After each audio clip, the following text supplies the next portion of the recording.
Hello and welcome back. It's Stan the Woodsman, and I'm back in the woods up here at Devou Park at the restoration habitat site, the native site I've been working on for the last couple of years. So today is planting day. I'm going to be planting, and I'm just going to hold up one thing, talk about it briefly. Okay, this is river oats. Okay, I bought that online from Prairie Moon Nursery, and then after I bought it, I discovered some growing wild down on Lick River Greenway and trails. So I harvested some from there, spread it around in other areas of the Greenway where it's not growing. So that's the plan today, was to spread some of this around. Once it gets mature, then I can spread it more up here. The stuff's expensive. That's 60 bucks. And this bag here is also 60 bucks. And this bag is native wild rye. And it likes wet areas. It thrives in wet areas. So I'm gonna plant that along the circumference of the hill, the very base of it, because it stays pretty sloppy, probably until July, until the droughts come. But so that's part of the agenda. Then after I plant, I'll resume honeysuckle eradication, which is right there. That's where I stopped. You can pretty much see the stop point is all along that wall of green. That's all honeysuckle. So it's October 31st. Happy Halloween to all you kiddies and young at heart people out there. So today's video, I'm going to touch on why I'm planting, okay? On the Greenway, a mistake I made down there, well, not me, the organization that I was working with made, was not to plant any native stuff. And what eventually happened was some native stuff did return on its own. I actually wrote a poem. It's called Little Wildflowers Return, that I'm going to include that on this link. But there was some stuff that came back. Broadleaf flower, trout lilies. I found some of them growing, which have been gone for like 40 years, maybe longer. And the wild river oats and wild rye, also growing down the Greenway. So sometimes Mother Nature does take care of itself, but with so much invasive now from Asia, if you don't plant something, in my opinion, it's going to fill in with other stuff that's not necessarily good. So that's the idea, is I'm going to try to get some ground cover. If you look here, one thing you notice, look at that. There's hardly any lower ground cover. I mean, zero. And that's a result of the canopy of honeysuckle choking out everything. And I talked about that process in another video. I'm not going to get into it today, but yeah, it's honeysuckle, nasty stuff. But if you're going to clear it, make sure you put something decent in, native species in, so that they get a shot to get established.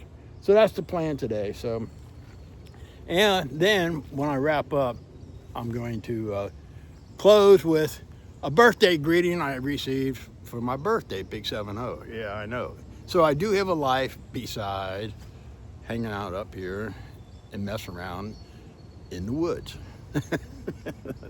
True story, I do. I actually have family and people who give a shit about me. So believe it or not, I know it's true. So for you guys, hey, thank you. But anyway, so back to serious business. So I'm gonna stop the video here, and then I'm gonna go through and show you what the seed looks like in a little bit. I'm not gonna get into the process of what you have to do to get the seed ready to plant. There's a period, stratification, cold storage, and some other stuff, scarification, that I actually did on this. Oh, I'm planting cedar trees seeds today too, and I'm going to show you those. So that's another thing. I mean, it's kind of amazing that there's not one cedar tree growing up here of all this. But that's the power honeysuckle choking stuff out. So, and I know some people don't like cedar trees because they can never run a place.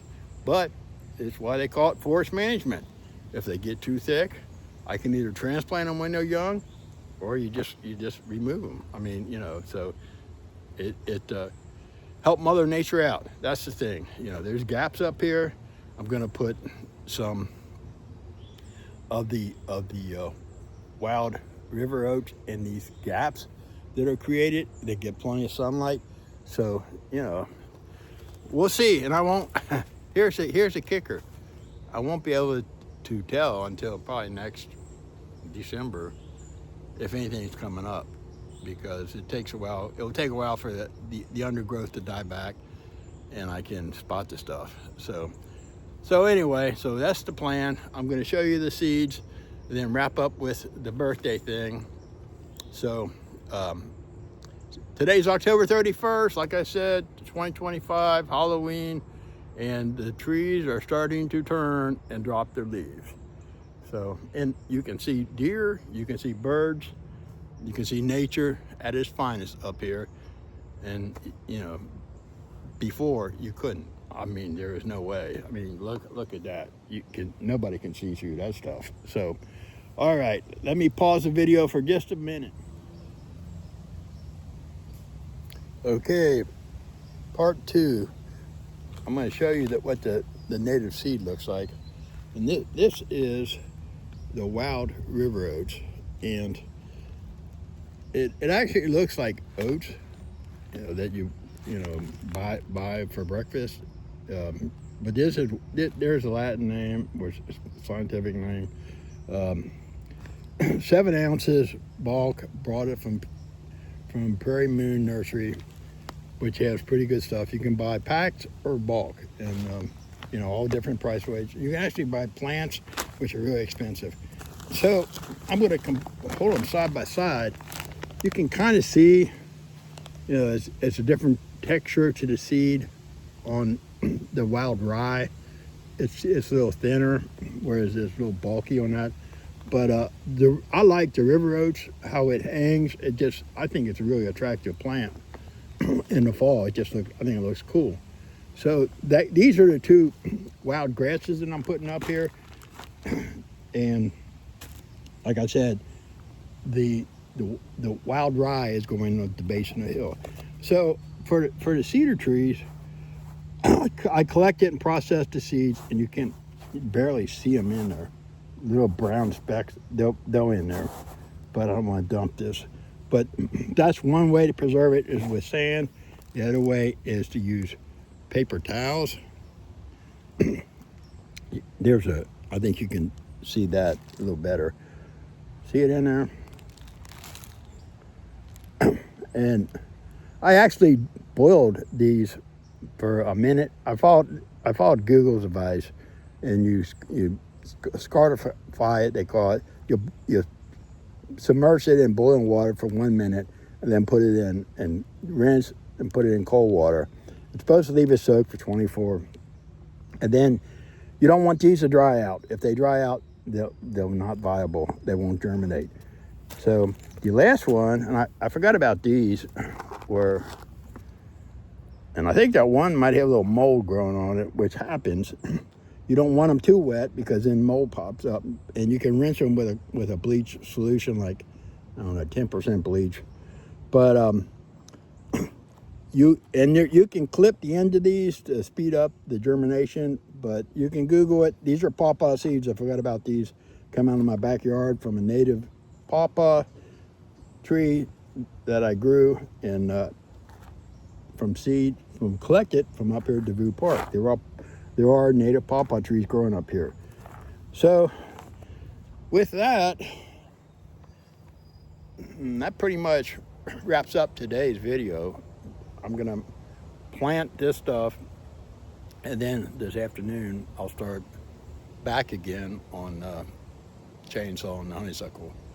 So if you tuned in, I appreciate you watching, and I keep getting more subscribers trickling in. So hey, you know, it's just trying to share a little information. I learned from my mistakes. Maybe, you know, you can avoid the mistakes I made and get your area, what you're working on, quicker to a natural state. All right, folks, adios amigos. Have fun out there. Happy Halloween. It's not confetti.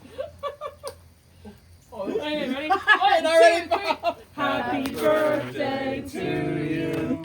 Happy birthday to you. Happy birthday, dear Grandma. Happy birthday to you. Hit it, Ted. For today is your birthday, that is what I've been told. What a wonderful birthday, now you're 1 more year old. On the cake there'll be candles all lighted for you. And the whole world is singing, happy birthday to you. Now blow them out. Oh my, I forgot about that. Go. Oh. Maybe. Oh man. Oh, still on. We got one more. Happy birthday, I didn't do Dad. it in one breath, but